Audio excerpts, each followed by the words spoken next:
It is 9:04. As a courtesy to those in attendance, please place your phone on silence or vibrate. Thank you. We're going to call to order and establish that there is a quorum here. And again, it is 9:03. The prayer is going to be led by Reverend Bob Smoltikoff from Southland Baptist. Hopefully I did not butcher that too bad. And Terry, would you lead the pledge for us?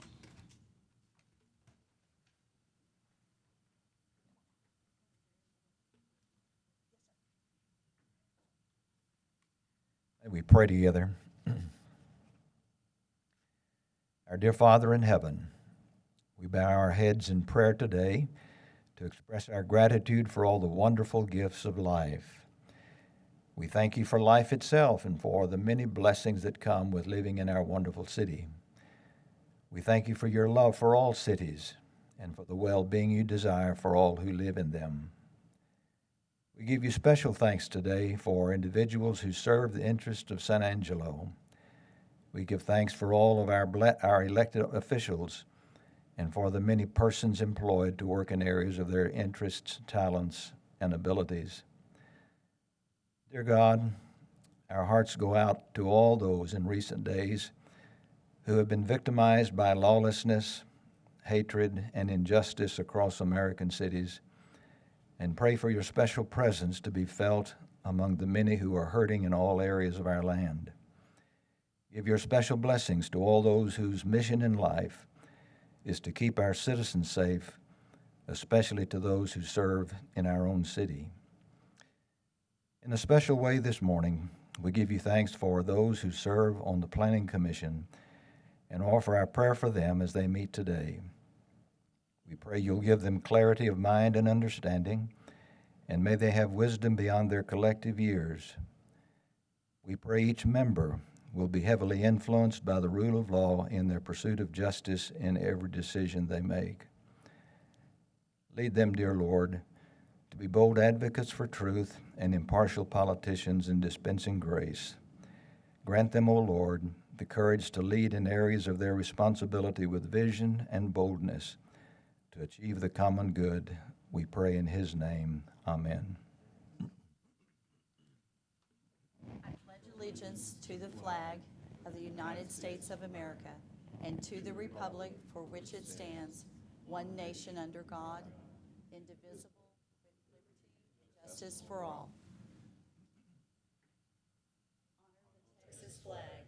I pledge allegiance to thee, Texas, one state under God, one indivisible. This is my state. This is bad. All right, we're going to move to the consent agenda. The commission may request for a consent agenda item to be moved to the regular agenda for presentation and public comment. Otherwise, the consent agenda will be considered in one vote. And all we have are the minutes anyway from the June 20th meeting. I make a motion to approve. Okay. Do I have a second? I second it. There are some typographical errors in there. If we could get those corrected. Anything other than the typos? Okay, Just the very typos. good. Okay, so Terry seconded it, Ryan first, Terry second. All in favor? Aye. Any opposed?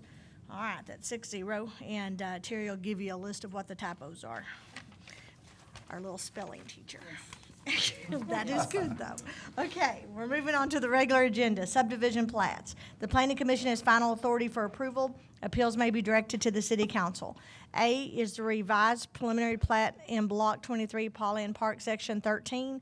A request for approval of a preliminary plat in Block 23, Pauline Park, Section 13. Good morning, Planning Commissioners. This is the first application today you're going to hear is a revised preliminary plat on Block 23 for Section 13 of Pauline Park. As you know, last month's Planning Commission, the applicant for the same area had submitted a replat, which was deemed not consistent with the governing preliminary plat at the time. They've now come in with a new preliminary plat, which you view there, as well as a final or a revised replat, which will be after this first case. So the total new preliminary plat area on Block 23 will be 4.651 acres. It's at the southeast corner of Gregory Drive in Selman, SMD number 4, Lucy Gonzalez's district in the Pauline neighborhood.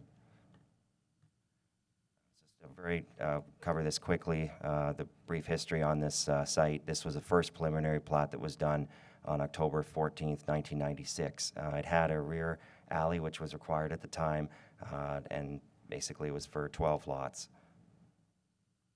Later, in 1998, there was a second preliminary plat that included 6 lots that were already approved with a final plat, and that also included a Smith Court.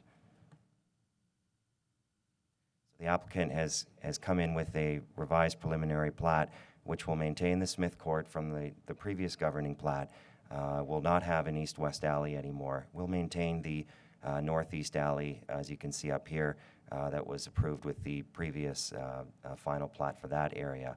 And again, the Smith Court will come in. The major change between this preliminary and the previous governing is none of the lots will back out directly onto Smith Boulevard. With this addition of Smith Court, the lots will front this way. Staff's rationale is to approve this preliminary plat based on the following criteria outlined in the subdivision ordinance. 1, we believe it is in conformance with the city's comprehensive plan based on the following. The 2 goals in the neighborhood designation where this plat is located. Goal number 2 is to improve neighborhood connectivity with and between neighborhoods. We believe that the new preliminary plat maintaining that northeast public alley that you saw, as well as the 6 lots to the east and utilizing the existing street network would be in compliance with that policy. Secondly, goal number 4 talks about growing new neighborhoods in a reliably sustainable manner and integrate with the existing street network. Smith Court will front onto an existing collector, Smith Boulevard. Like I say, the lots won't back out directly, so that will improve some traffic safety in that area. The second criteria, we believe it's in conformance with the intent of purpose statements in Chapter 2 of the subdivision ordinance. And I'll just, you've got that in your book, so I'll just cover the rationale. But A and E talk about guiding future growth. All of the lots will comply with the minimum lot sizes in the ordinance. They'll be slightly bigger too. They'll be 60-foot frontages, which is consistent when we scanned the area to the north. All of those Pauland lots are predominantly 60 feet. So they're slightly larger than what the zoning ordinance requires. All of the streets have the minimum right-of-ways of 50 feet. We look at B and C, we talk about public health and safety. The new Smith Court will prevent vehicles, as I've mentioned, from reversing directly onto Smith Boulevard, Collector Road, used as a thoroughfare. That's particularly important on Sunday mornings with Pauland Church. A lot of the cars park onto that street there, could cause collisions, so the fact that they've got that cul-de-sac coming out will at least mitigate that to some extent. We go to F and K, we talk about land development. Again, all the lot dimensions are consistent with the zoning ordinance. Talk about utilities. Again, water and sewer connections will be established. And all of the adjacent streets have the minimum right-of-ways. So staff recommendation is to approve the revised preliminary plat in Block 23, subject to the 4 conditions of approval in your staff report. Any questions or comments on this plat?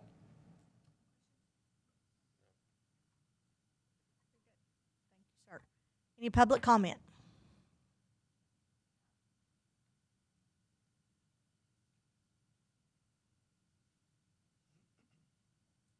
Hi, my name is Lisa Gonzalez, and I've lived in Pauland for over 30 years.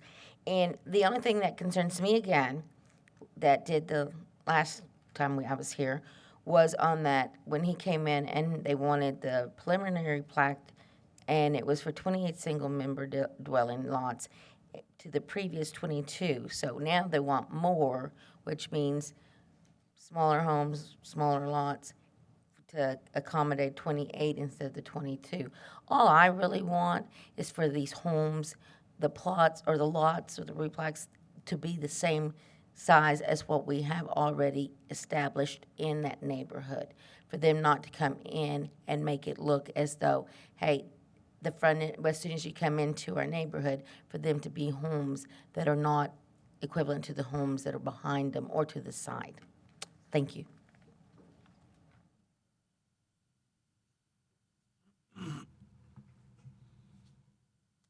Good morning, Russell with SKG Engineering. There's a typo in the report. It says the new preliminary plat is for 28 single-family dwelling lots.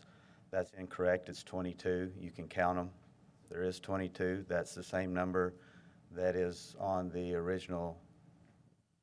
previous preliminary plat that was approved. We concur with staff's report, and I'd be happy to answer any questions that you may have. Any questions? Thank you. Okay, thank you. All right. Do you have an, Accept or Okay. pass, approve. okay, do you have a second? Ryan, second. All in favor? Aye. All right, so 6-0. All right, next is a second replat in Block 23 Pauline Park, Section 13, a request for approval of a revised second replat in Block 23 Pauline Park, Section 13, and a variance from Chapter 10, Section 3.A.2 to allow for a 36-foot width in lieu of 40 feet and no sidewalk for Selman Drive, a local street.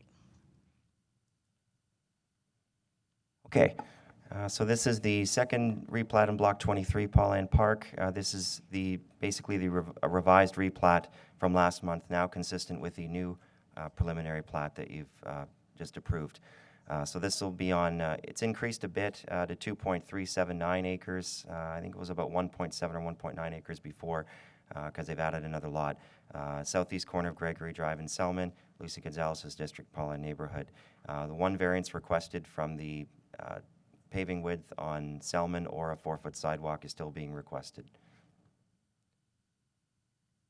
So again, this is the revised preliminary plat you all just approved.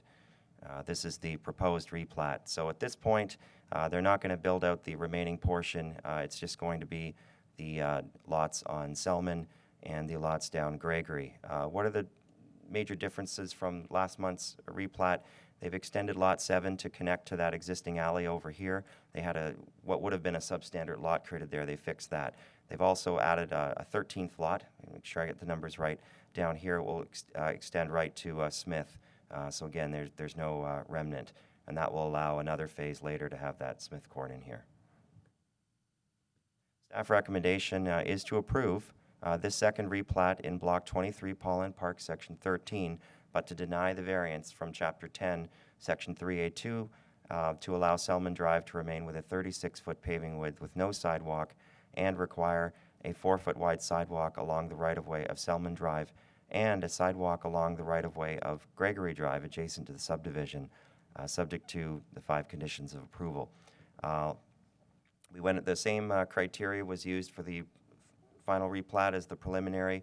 It also conforms with the city comprehensive plan and the intent of purpose statements because the layout's the same. The third criteria for a replat is that it must generally conform with the revised preliminary plat. We believe that it does with the resubmission. The replat matches all the lot configurations of the preliminary plat, contains the same number of lots and sizes as the relevant portion of the preliminary plat. They've extended Lot 7 to the existing northeast alley. They've added a Lot 19, which extends continuity down to Gregory Drive, and they maintain the 60 feet of lot frontage, consistent with most of the lots in the immediate area. These are the pedestrian connections the footpaths that we found in Pauline, same as before. We are recommending sidewalks along Selman. We're also recommending a sidewalk along Gregory because we feel that would allow continuity and given the traffic patterns. Are a lot of people out there every day walking along those what could be sidewalks? Probably not at this point, but we believe that if the sidewalks were instituted, it would expand the pedestrian movement, particularly to the church and around that area. Our rationale, therefore, is to deny the variance on Selman Drive to maintain the 36-foot paving width. You have the option of either getting them to widen the road to 40 feet or put in the sidewalk. We're recommending the sidewalk. We believe that it's not detrimental putting in a sidewalk. There's extensive foot traffic along Selman already. You have that crosswalk on Rick's Drive from Holloman School to the north. Again, how many people will use it in the future? We believe by putting in the sidewalk will allow encourage more pedestrian movement there. Right now, obviously, they don't have an option. Uniqueness, applicant has mentioned the infill development is not a test for uniqueness. We believe that again, the other subdivisions in the area would have either instituted sidewalks or rear alleys, and so this would be the only one that wouldn't do that. We don't foresee any observable hardship or topographical issues if a sidewalk was put in. And the fourth criteria, we do agree with the applicant on this, that they have met all the other provisions of the zoning ordinance, but the first three tests are not met. Therefore, we don't recommend the variance. We've also included the sidewalk on Gregory Drive. We believe that the majority of pedestrian traffic and vehicular traffic would use Gregory more than Selman. Therefore, Selman would still be important as well, but Gregory would also be fundamentally important. Under Chapter 9.5, I just wanted to clarify, Gregory has the minimum paving width already at 40 feet, but Chapter 9 allows us in any subdivision or land development for safety reasons that we can also require a sidewalk based on for safety. And we believe that Gregory Drive would increase traffic safety by putting a sidewalk there. Secondly, it would provide connectivity.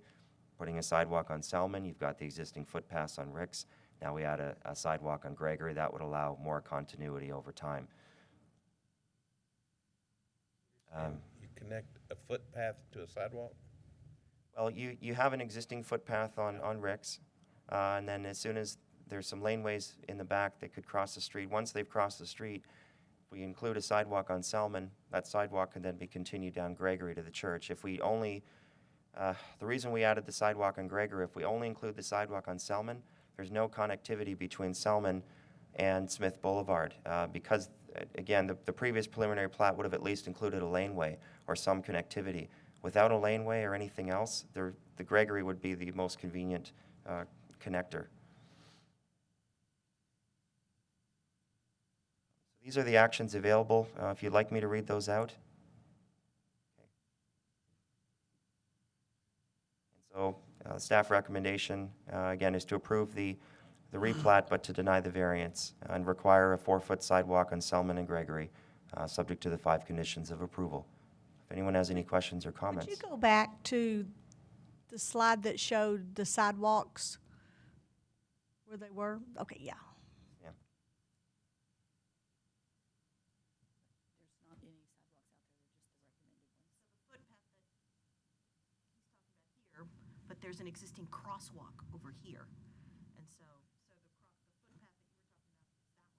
And then the existing crosswalk is here. So you can see that if you use this motion, you have a continuous path to get, for folks to get to the church, to the residential, and also to be able to encourage pedestrian movement as a whole within the neighborhood.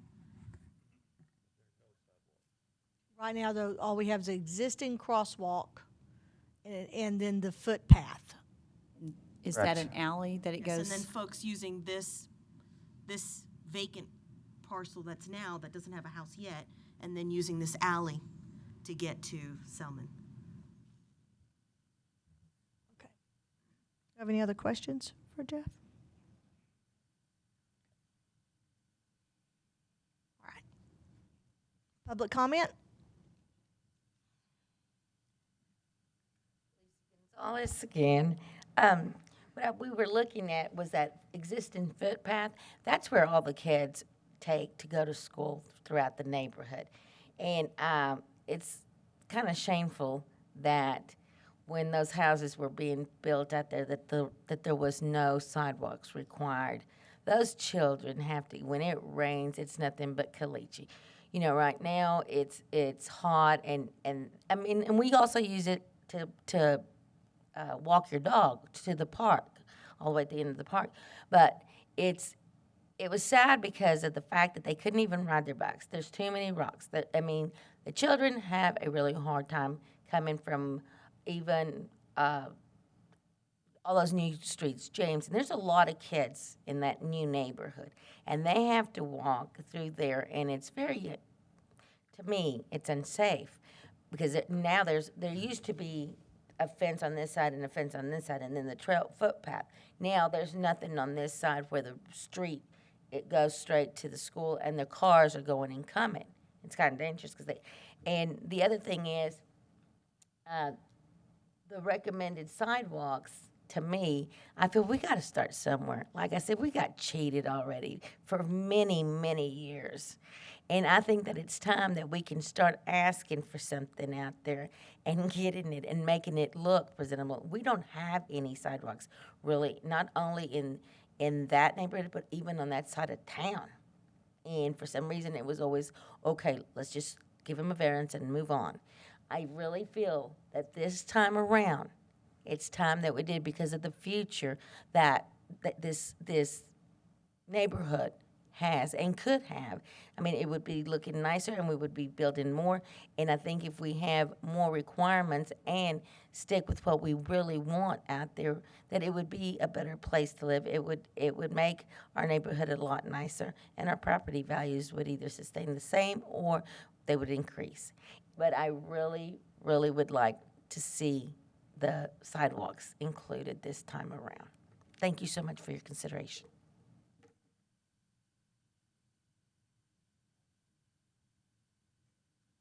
Good morning, Russell with SKG. In Section 5 of the subdivision ordinance, it speaks about sidewalks. And it says sidewalks shall be required when lots are platted adjacent to a road or street with a pavement width less than 36 feet. In this case, for both streets, we are wider than 36 feet. Otherwise, sidewalks will generally not be required. That's directly out of the subdivision ordinance. And it talks about the safety side of it, and it says, such as an association with the school route plan, and I believe you could take Ricks, if we were on Ricks, coming from the elementary school, coming up through there, I'd agree with Ms. Gonzalez, there more than just that little caliche path, there should be a sidewalk through there, but this site in relation to the school is the very outermost leaf of that huge tree, if you want to call it, that road and network out there. So, and it cites where heavy pedestrian and vehicular traffic is anticipated, and it says such as major shopping centers or recreation sites. So, the recreation site, be it the Producers Park and the school, absolutely. Within that area, we need sidewalks. And in this area, there's not just a huge indicator of a lot of need for it. Plus, especially for Gregory, we meet the subdivision ordinance for the street, such that we don't have to have a sidewalk. In Selman, for that little piece there, there's no true connectivity back to the school. So we would ask you would approve it and grant the variance from the sidewalk improvements on Selman and not require the additional sidewalk on Gregory. I'd be happy to answer any questions that you may have. Any questions? I've got one question, Russell. I don't think you can answer it, but maybe staff can. Is there any more undeveloped lots in the area that would possibly have a need for sidewalks, or is this kind of the last remaining lot in that Pauline area? It's the remaining lot in this area, but I wanted to point out two things, and I understand where Russell's coming from too. I really do. That policy under Chapter 9 talks about such as a school route plan or a commercial development. It's not exclusively only if you're immediately next to a school or not. So the request for sidewalks still talks about public safety overall. In terms of the other subdivisions in the area, because those ones were approved under the previous ordinance, they all at least had laneways in the back. And so I guess the issue here is really this plat. This land has been sitting for a long time. Under the current ordinance, they either have to put in the sidewalk or they were to go back to the previous plan and have a laneway in the back, and they haven't done neither. And so there's really no other connectivity here for anybody walking along in between this area. And so those were the reasons why we felt that. But yes, to answer your question, all of those other lots seem to have already been developed out, but they all had laneways in the back or something that would provide some connectivity. I think someone just put a circle on the area that is south of Rick's. The developer that owns and develops what we call Pauline West, where Joseph, June, all of that area, he owns that, and so as he develops out the rest through Holloman, as San Angelo slowly develops, we've done a preliminary concept of that location for him. I don't remember if we gotten a preliminary plat approved of that location, but potentially in the future, on the south side of Ricks, going west from Gregory, there would be development there. But there again, that's all what I'd call downstream, back out to where you wouldn't have any more developable area at this that would feed back into the school or Producers Park. Any other public comment? If you'll go ahead and state your name again. Lisa Gonzalez. I wanted to say, mention also to y'all, we actually use that neighborhood a lot. There's a lot of people. Y'all, I don't know when people went to go see it or whatever, but there are a lot of people in that neighborhood that walk there and take their children in their strollers. They're walking their dogs. They're jogging. I mean, there's a lot of activity out there. And really, we do it all in the street because we don't have any sidewalks. And I would like also in the future that maybe we could, I mean, we would have to leave it to the taxpayers, but ask or get grants or something for some sidewalks to be built out there in as far as from the school on Rick Street for the kids for the school. So that's something that we're going to look for towards the future. So I'm asking that if we're going to be looking for that in the future, for us to go ahead and get started with that now. Thank you. Thank you.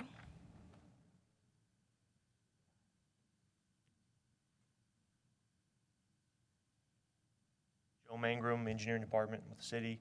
I just want to point out to that comment that it is much cheaper and less impact to require and install sidewalks prior to and with development than to go back and do it to an already developed area. Thank you, sir. This has been a hard subject that we've gone through numerous times with the sidewalks, but I'm hearing what you're saying as far as, and I've been to Pauline many times, and it is a very busy place. Luckily, you've got that beautiful park out there now that y'all can also go to. But the sidewalks, it's a hard deal. Is you don't want one person doing it and someone else not having to do it at the same time. When do you start it? So, my 2 cents. Any other questions? Well, the whole problem that I have with it is that it's back end on the tail end of it. Right. And I just don't see how it's going to really benefit the rest of the neighborhood. Now, I think there should have been sidewalks From the beginning. from the beginning, but there wasn't, and we can't change that. But Right. with sidewalks in now, I just don't see that it's going to really. You're just going to have one block with a sidewalk kind of sticking out there.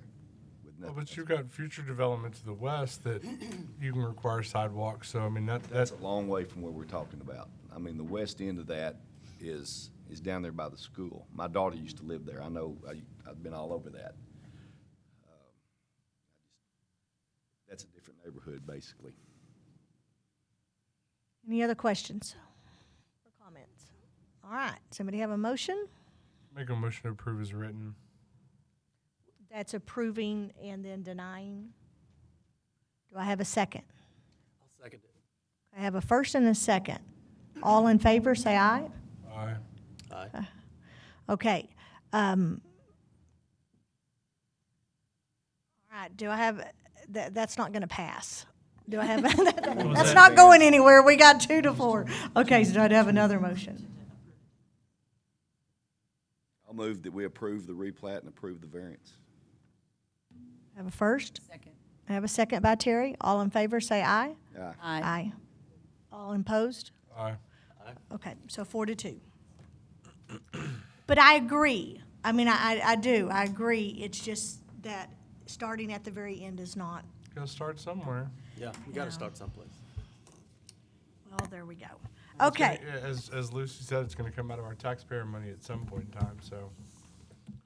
Going to rezoning. City Council has authority for approval of rezonings. A, PD 16-02, Tom Green County, a request for approval of a rezoning from the Ranch and Estate zoning district to the planned development zoning district for Tom Green County Detention Facility with limited accessory uses including firearms range, light manufacturing, recovery facility, alcohol and drug, telecommunications facilities, safety services, office, recovery services, and maintenance facilities located east of the intersection of U.S. Highway 67 and 277 on 179.174 acres.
Dave P., Senior Planner.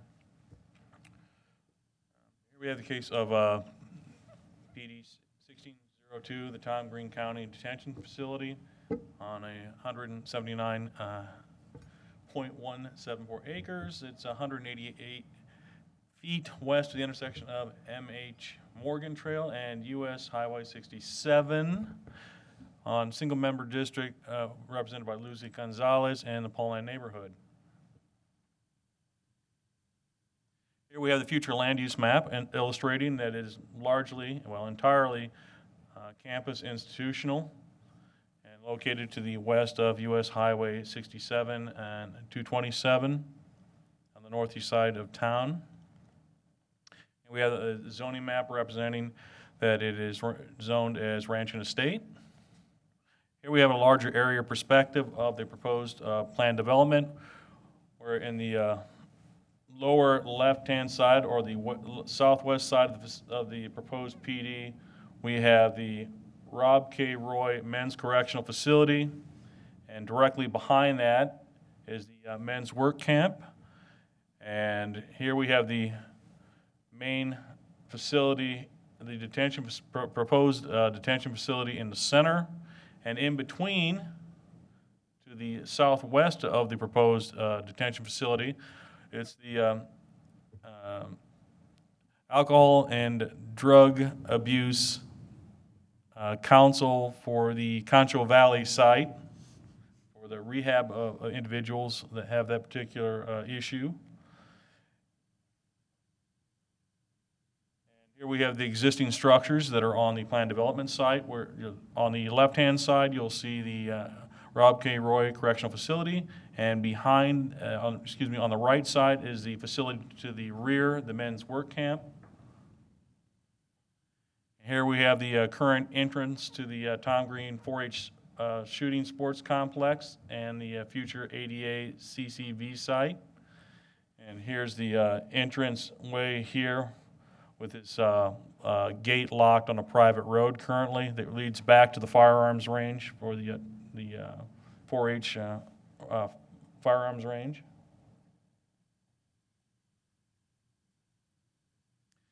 And here we have the concept plan in a closer detail, again showing the facilities that are currently existing with the detention facility, the men's work camp, the proposed rehab facility, and again with the detention facility in the center.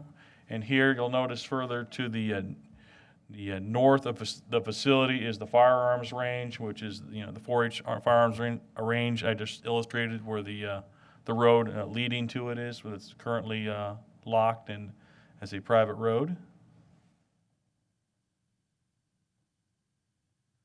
And here is the rationale of the compatibility with the plans and policies. It's consistent with the future land use designation of campus institutional.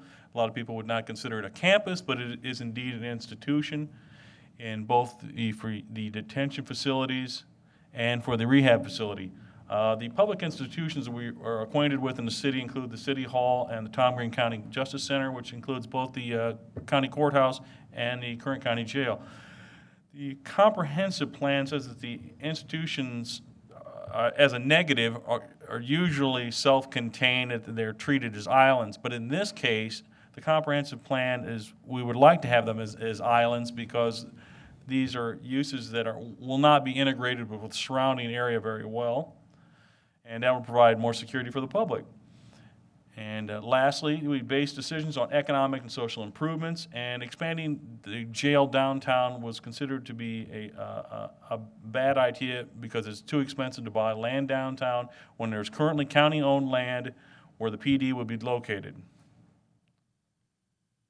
2, consistent with the zoning ordinance. It meets the guidelines of the planned development district because you've got a variety of uses out there that will be used not just for the detention facility, but also for quite a few others that are listed on here, such as for the As accessory uses, the firearms range, light manufacturing facility, recovery, drug and alcohol, telecommunications facility, safety services, office, recovery services, and maintenance facilities. The detention facility and the rehab facility will be offering treatment for residents and for outpatients. And the future sheriff's office and firearms range would also complement the necessity for safety on the site, because all of those individuals will be armed at some point.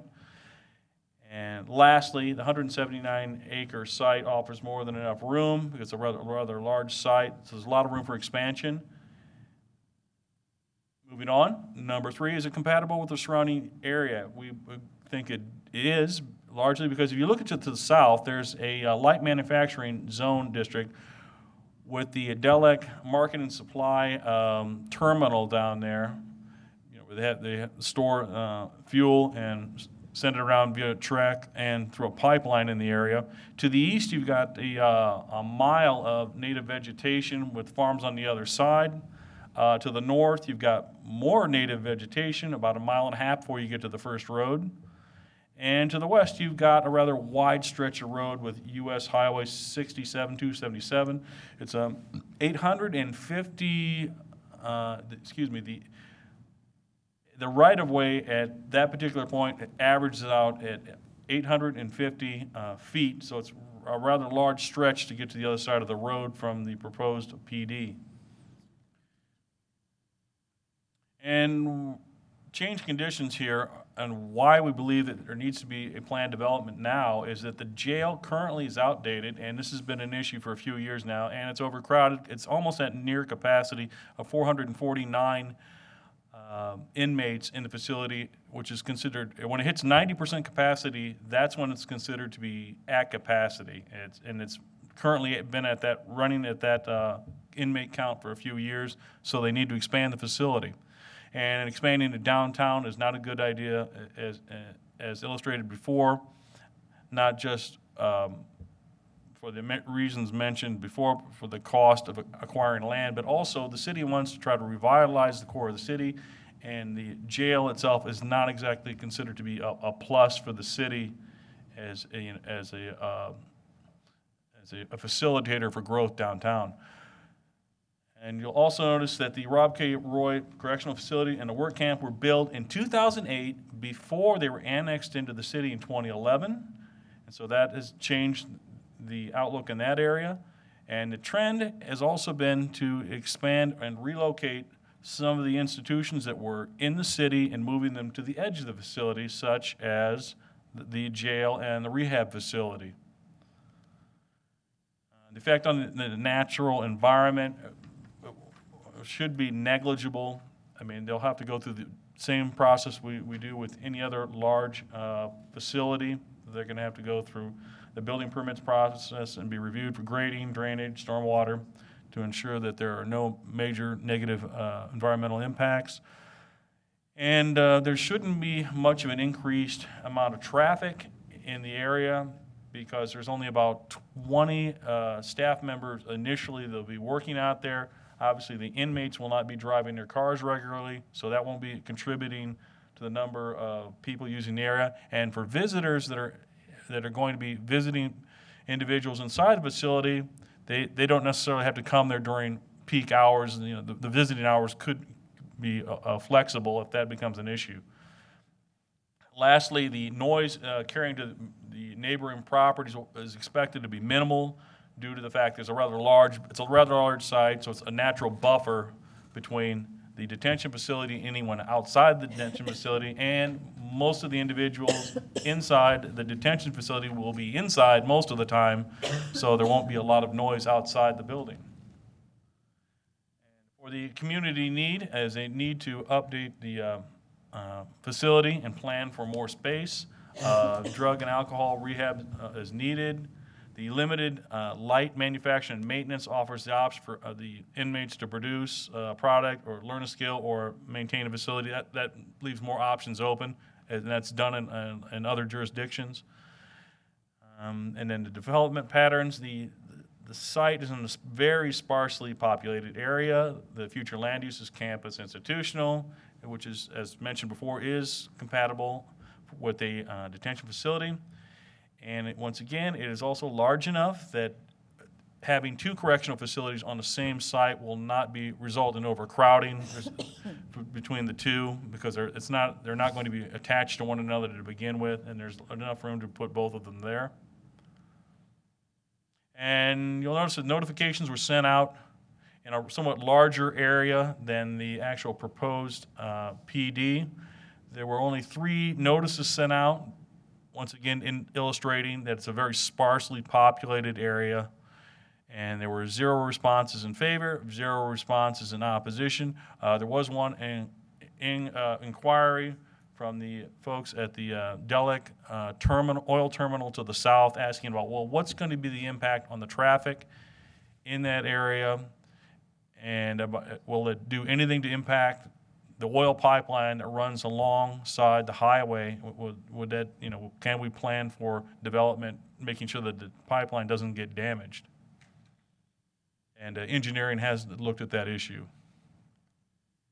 Staff recommendation in this case is to approve it, rezone from ranch and estate zoning to the planned development zoning district for the Tom Green County Detention Facility with limited accessory uses, including firearms range, light manufacturing, recovery facility, alcohol and drug, telecommunications facilities, safety services, office, recovery service, and maintenance facilities, subject to 7 conditions. And here are the 7 conditions, which I will not go through unless anyone actually wants me to read all of them. And most of them are somewhat standard, but then again, in this case, since it's a planned development district, some of them are unique to this particular PD.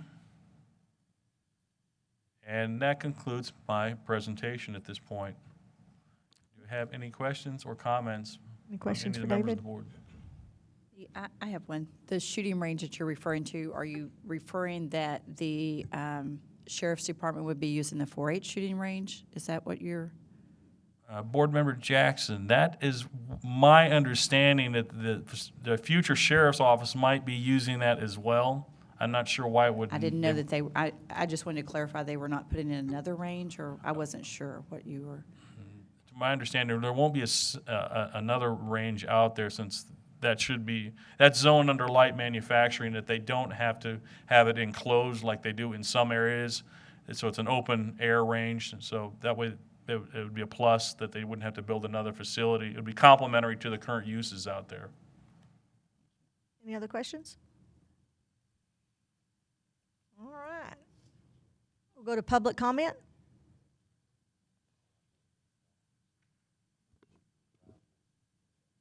Russell with SKG. David, thanks for a great presentation through this. Ms. Jackson, the firearm range, currently it's a small arms rimfire and a shotgun facility. Children shoot there.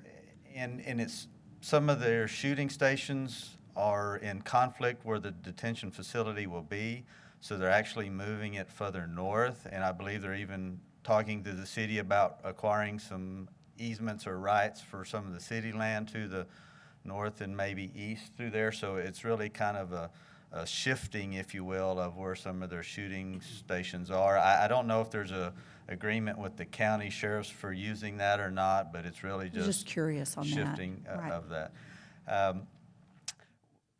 We concur with the report. We have some concerns about some of the conditions and maybe want to ask some questions about it, but with respect to Delek had some concerns. I spoke to the representative, Mr. Higgins, with Delek. They have their pipeline that runs along the 277 there.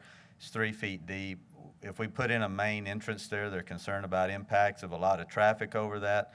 I told them what we would do is just build what they call a load isolating structure and separate any load from that driveway to where it's not impacting where their pipeline is. So we'll coordinate with them and protect their line. TxDOT, as you know, is working with the county, and they're looking at what they're doing. They're putting in a new access road an overpass potentially maybe at MH Morgan Trail. So the county and TxDOT is working with their traffic. As he indicated, there's not going to be a huge traffic generator there at the beginning, certainly. Back to the proposed conditions. Condition 3 speaks about building. Oh, okay, I thought I was doing something. Speaks about building facades. David. And that is kind of as I see it, an urban design review, which is item 5. The current ordinances already stipulate when urban design reviews are required. So we'd like to have that removed because it's already in an ordinance. And to me, it kind of puts the question in of if these are conditions of approval and we're trying to get it zoned in order to do these facilities out here, the county is still in the architectural phase and stage of it. There's still all the things yet to be worked out. So we've always seen it as zoning is really one of those first items you get correct to the location. And so we'd just like to have them removed. There's already ordinances, there's already requirements in place that dictate what those are. The planning manager, they have the authority they're going to review because of the size of this facility, do the urban design review. So we just like to have it removed because it brings to mind, well, would this not be approved until the urban design review is done? And you may not have enough for an urban design review until the architectural plans are nearly complete. And so it really crushes time on that. So we'd like to have this approved without those conditions. And then condition 7, it says, the PD district shall not be added to the official zoning map for the city until a plat of the subject 179 acre. There again, before we can get a building permit, we'll be doing a replat of that. We may not replat the entire area, especially where the firearms range would be, because the subdivision ordinance requires when you plat a piece of property, you have to extend the utilities all the way across to your property. So if you want to approve yourself a financial impact, as we're all paid to our county taxes, if this 7 is a requirement, then we would have to plat the entire property and extend water and sewer all the way across to our north side.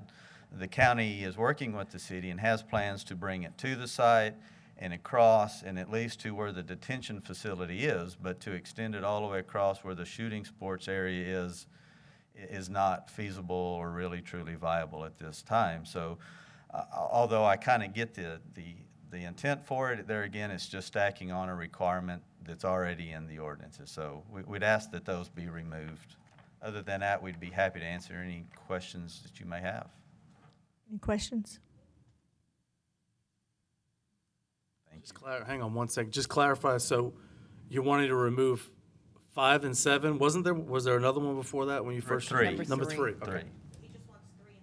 3. 3, 5, and 7. 3, 5, and 7. That's what I needed. I didn't know what number 3 was. Okay, I'm with you. Thank you.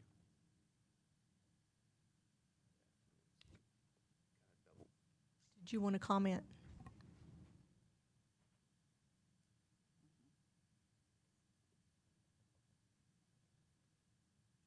Okay, so let's start with 3. 3 we're okay with removing. Again, some of these requirements, as Mr. Gully mentioned, are just restatements of what's in the ordinance. So one way to look at it is it's redundant.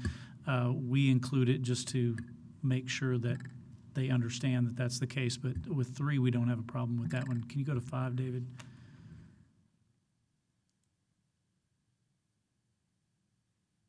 And I think the intent of 5 was to ensure that the entire site goes through the urban design review, not simply the buildings that are over 25,000 square feet, which is what normally triggers the urban design review.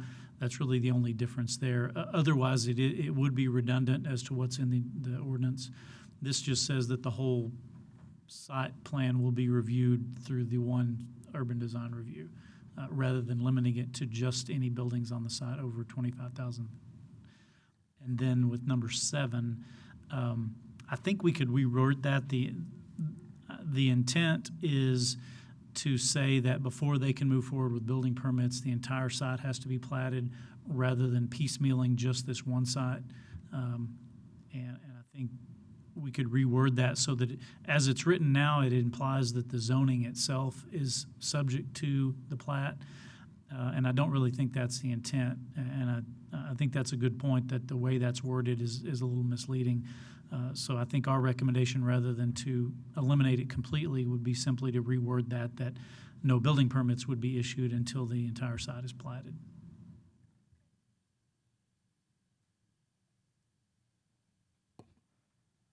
On number 5, if Go ahead and there's a... state your name Oh, again, sorry, Russell with SKG. On 5, could it be, as opposed to a condition of approval, could it just be a condition of the PD? And I don't know if there's a difference in that, because to me, if a condition of approval, What it is. it's a condition to the PD, Yes, sir. but it's not a condition to your approval.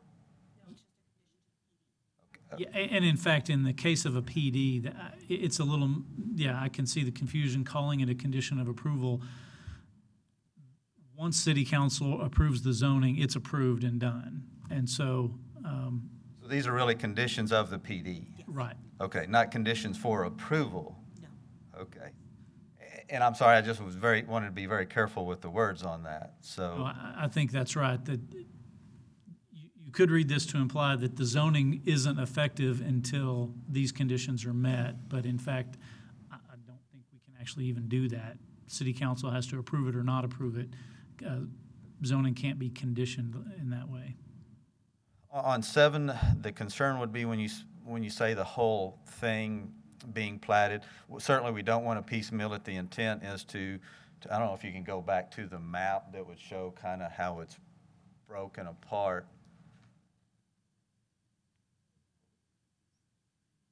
The intent would be to plat everything except for the firearms range. So, if because the concern would be there's a significant distance of potentially water and sewer lines that we'd have to run going north that would be a financial burden unnecessary to the taxpayers by making that a requirement.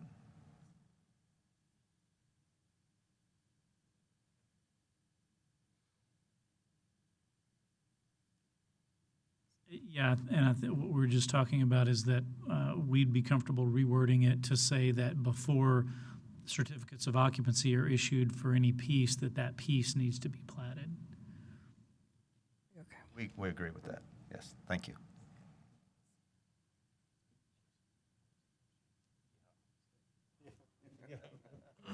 Write it down.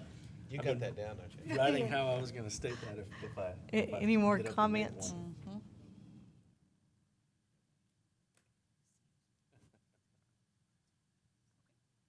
Are y'all okay over there? Okay, very good. All right, anybody, any other questions? Who would- Let's see how Joe's gonna Yeah, spit this okay, out. Joe, go for it. Yeah, so I'll try, I've been writing, as we're all going, I've been writing how in the world I'm gonna spit this out. So I'm gonna make a motion to approve. Right. You want me to help you out? But,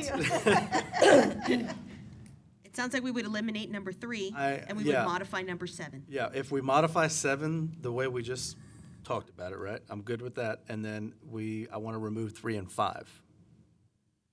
Now, 5, did we we wanna agree on keep. 5? We ask that 5 be kept. That way we can make sure that all of the buildings have an urban design review.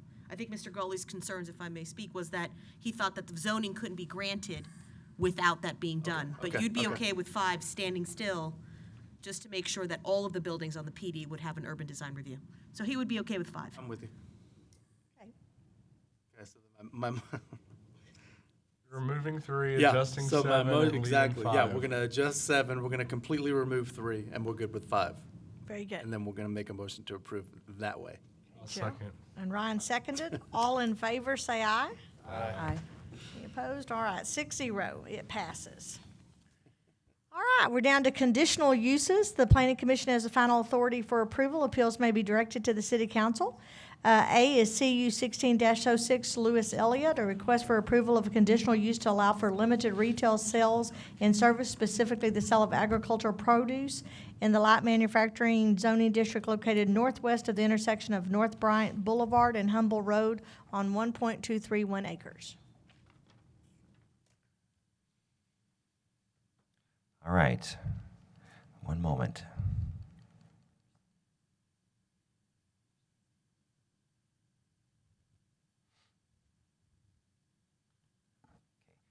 This is a conditional use.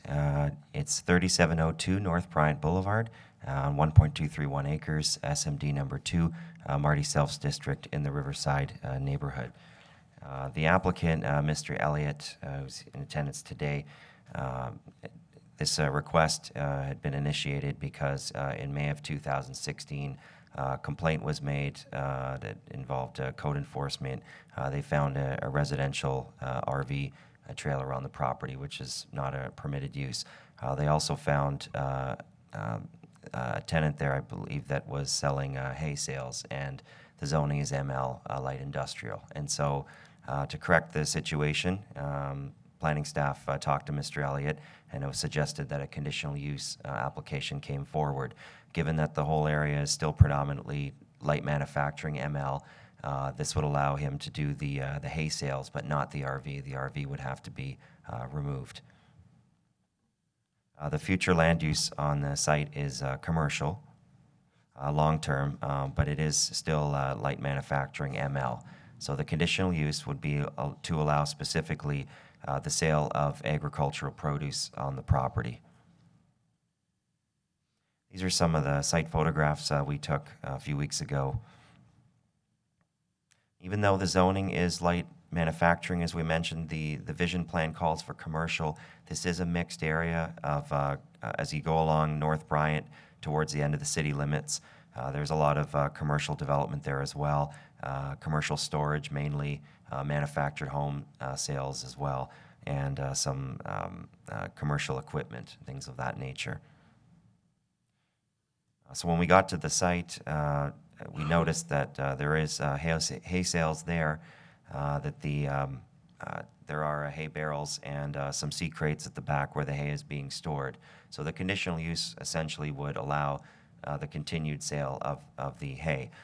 The two issues that are still not in compliance, we did find an RV trailer at the back, which my understanding is the tenant who is living in the RV is also selling the hay. That would have to change. The RV, residential RV, is not a permitted use in the ML zoning district. We don't want to set a precedent for that. The applicant has agreed to remove that trailer. 7 notifications were mailed out on July 5th, 2016. We have not received any responses. Staff's recommendation is to approve just the hay sales on the property based on the following. We believe that the impacts would be minimal. The only concern would be there is one residential house to the east in the ranch and estate zoning. Half of the property line fence there has been screened. The remaining half is not screened. The zoning ordinance requires when you're adjacent to a non-residential use is adjacent to a residential use that you have at least a 6-foot-high opaque privacy fence. So half of it, like I say, has been screened. We would just recommend as a condition that they continue the screening for the rest of the property. That should mitigate that. The application is consistent with the zoning ordinance. We believe agricultural sales should not pose any conflict in the zoning ordinance. Again, this whole corridor is much more intense than that already. And as soon as you go east of the corridor, you have a ranch and estate zoning. The ranch and estate zoning already allows agricultural sales accessory to the production of agriculture on the property. So in this case, it's just the agricultural sales.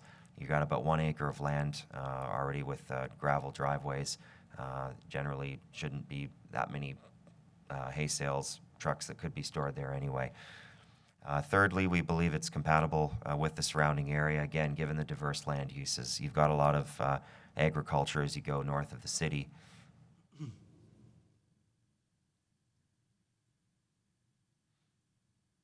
We don't believe there's any effect on the natural environment.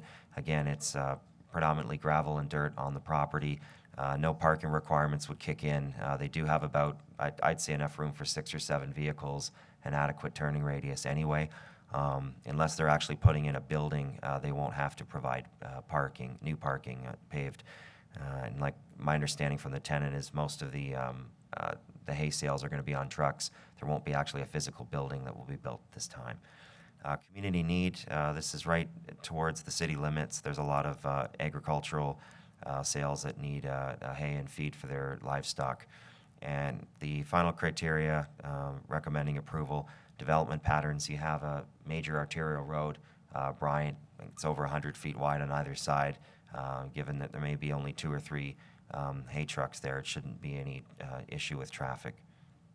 So staff recommendation is to approve CU 1606 for conditional use to allow limited retail sales and service, specifically the sale of agricultural produce in the light manufacturing district, subject to 7 conditions of approval in your staff report. Any questions or comments? I have a question. I was trying to figure out where this is at. Is this like right across 87 from me? Oh, it's down just a little bit.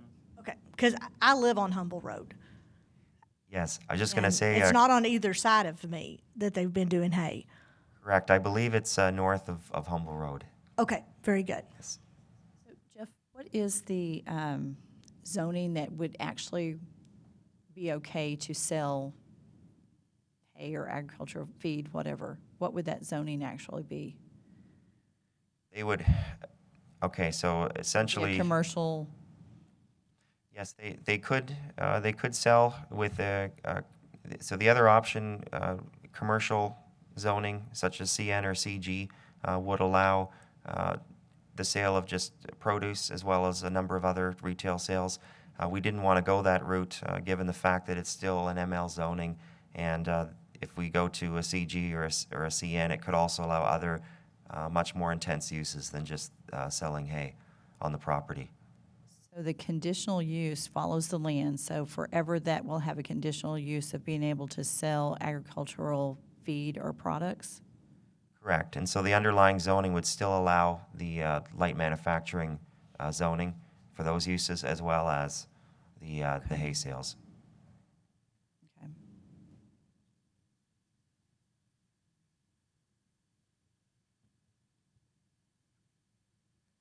Any other questions? Any public comment? Let me just provide a little further clarification on Ms. Jackson's question. Although we normally have conditional uses that go with the land, it is one of your, it's at your discretion. You could limit it to this particular applicant or this particular owner so that it wouldn't carry with the land in perpetuity. Okay, thank you. Any public comment? There being none, do I have a motion? Move to approve. Okay, Mark. Sammy, you seconded? Yes, ma'am. All in favor, say aye. Aye. Any opposed? I'm going to say aye, as You're gonna say- opposed, because I wanted to add that little clause in there for only this owner. Okay, So I'm going to be. okay. So we're going to be 5-1 then. Yeah. All right, I'm not going to forget you this time for the director's report. The only thing I have, I've been mentioning to you the last couple of meetings about upcoming training. This isn't set in stone yet, but tentatively we have a date for our regional planning commissioner training. It looks like it's going to be August 26th, and it's likely to be located in Midland. But we'll get you more information as that gets firmed up. And if a lot of you want to go, we may even look at getting a van or vehicle or something, and instead of everybody having to drive individually. So Okay. if you could look at your calendars and let Get us back know with you. on that date if that looks like it'll work for you and if you're interested in attending. Okay, we'll do that. All right, the future meeting, next regular meeting of the Planning Commission is tentatively scheduled to begin at 9 a.m. on Monday, August the 15th, 2016, in the council chambers, where we're normally at. Now, it is 10:09. Ryan has made a motion. Joe seconded. All in favor? Aye. All right. This